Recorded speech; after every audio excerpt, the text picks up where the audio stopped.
Hi everyone, welcome back to my YouTube channel. So in this video, I will quickly explain to you what are the different types of scripts in MATLAB.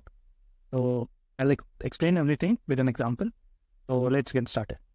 So here you will see, you have this bisection method. For any continuous function, as you will see in this plot, for any continuous functions, if it has two different signs, if fa and fb on the each side have different signs, then it is sure that it will intersect y equals to 0 axis.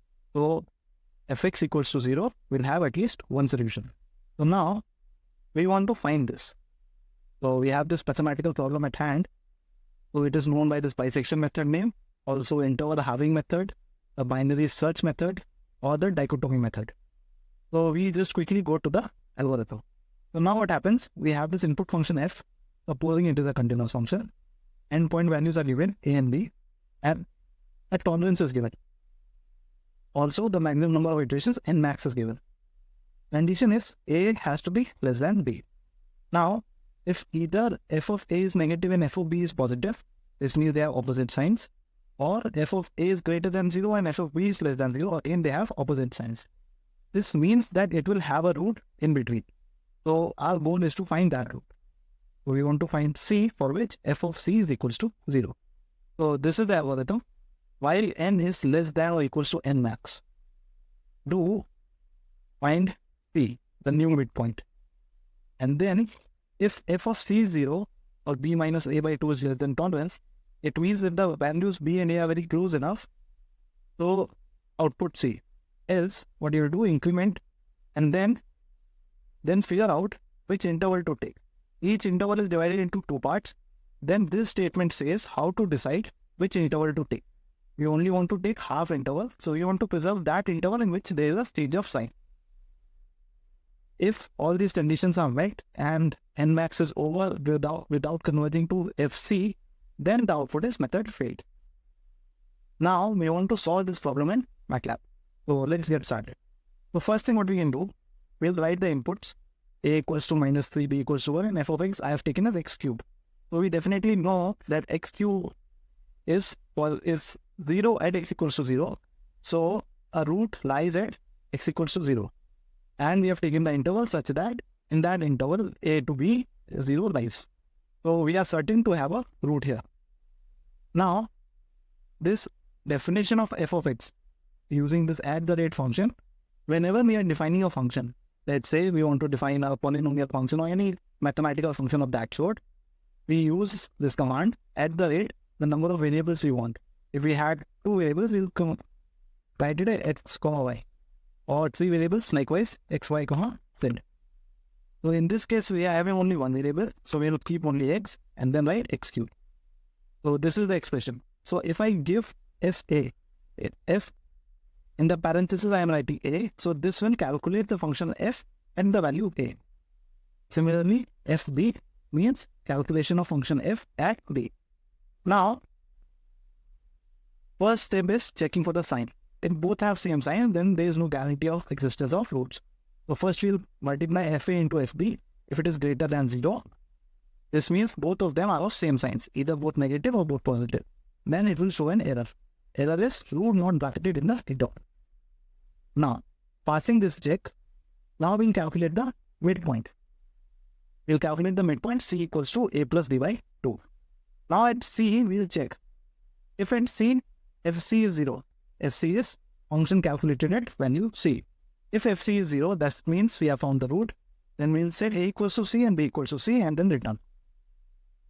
This means if first condition is met, then we'll just close this loop. This is the if and else loop. So whenever we have an if statement, we want to condition something. We have different conditions. So we use if and else. So now, when if statement, first we will check if fc is 0 or not. If it is 0, then our work is done. We have found the root. The value of x at which the root exists is c. So we will set a equals to c and b equals to c. Now, if it does not satisfy, then we will multiply fa and fc. Now we want to check if a and the midpoint are of different signs or not. If these are of different signs, then we update the right hand side to c. So you can see it here. First interval was a1, b1. Now in a1, b1, we calculated the midpoint as this. C, let's say somewhere here. Now we want to check which sign. So for the first case, we check wherever it was positive, and this was somewhere the midpoint. But since it had different signs, FA was positive and FB was negative, so we are good enough to take this interval. So you can see with this blue curly bracket. So first interval was A1 to B1. Second interval was A1 to B2. Again repeating the same steps, we'll see after B2, we'll get to A2 as the midpoint. Now A2 and B2 have different signs. So we'll eliminate this part, the left hand side. So now next interval is A2 to B2. Now again we take the midpoint and we go to A3. Now A3 and B2 have different signs. So we take this interval and then follow on accordingly. Now coming back to our code, now that you have understood the logic, it will be easy to understand these statements. So if FA and FC have different signs, less than 0 means they have different signs. So it means root is in the interval of A to C. So we'll put the right hand side as C and the left hand side remains as it is. So the new interval instead of A to B is A to C. Similarly, if they are of same sign, this means that the other interval will contain the root. So if it is not true, else says if all these statements written above are not true, then the code will execute this. Now the left hand side is changed, instead of A to B, now it is C to B, and FA is equals to FC. So this is one way of writing this logic. So now that you've understood the logic and how to write it, I'll just run it once. So now in the right hand side, you'll see all these details. So earlier, A was -3 and B was 1. The midpoint is -1. So C is -1. There you will see C is -1. So now you know that the root lies between -1 and 1 instead of -3 to 1. So the A is now updated. And there it was -3, now it is updated to -1. So comparing these values is somewhat a little difficult. So what we will do, this is a regular script in MATLAB. So instead of writing a regular script, we will write a nice script. I just copy pasted the same input from there. Now what I will do, I'll just remove all these semicolons from each output. Now I'll run it once. So now you'll see, you can compare the outputs to the right. A was -3, here it is written A -3, B was 1. Function handled with the value, there is x cubed. So now FA and FB, what was FA? -27, this is -3 cubed, and FB is 1 cubed, 1. So now first, if this error was there, this will also show on the right hand side. But since both had opposite signs, so we bypass this statement and then we go to next statement. So now here you'll see calculation of C. C is A plus B by 2, that is -1. Then FC is -1. This -1 cube is -1. And now again we go to if else statement and we know that the root lies between C to B instead of A to C. So you'll see on the right hand side, now A is updated to -1 and FA is updated to -1. So this is much better. Plus, you can also write these comments with using the percentage sign. And apart from that, you see all these controls here. So you can also add text in between. These texts are, let's say, text input. You can write whatever you want, and this will not be used while executing the code. Also, you can write code, you can add controls, you can have tasks generating to itself. Plus, you can also add images. From here, you can add insert images and downloads, and then add insert this image. You can also resize it.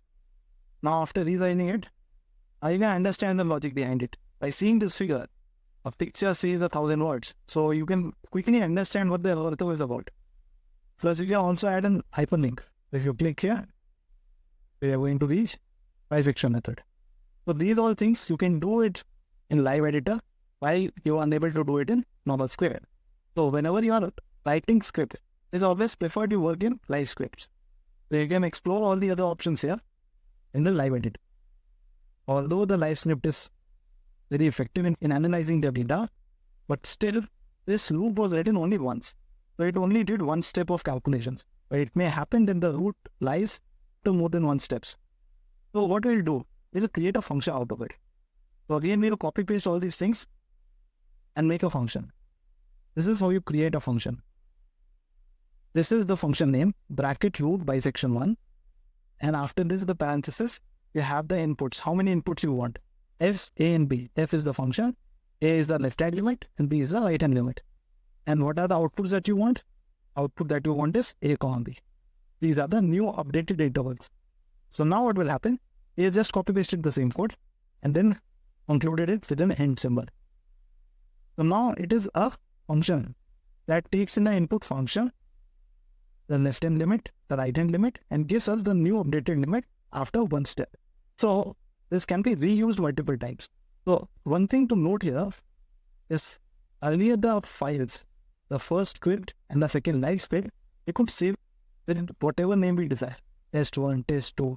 But in this case, whatever is the name of the function, you'll have to save it with the same name. So if you save it with some other name, there will be an error, which you do not want. So now we have this function which takes a certain input and gives a certain output using all these steps. Now we want to use it.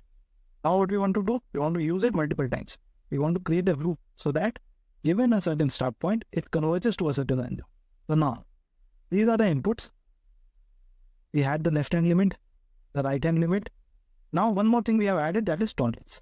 Now what does tolerance do? I'll explain it in a minute. Again, the function as before. Now we start with iter equals to 1. Iter stands for iteration.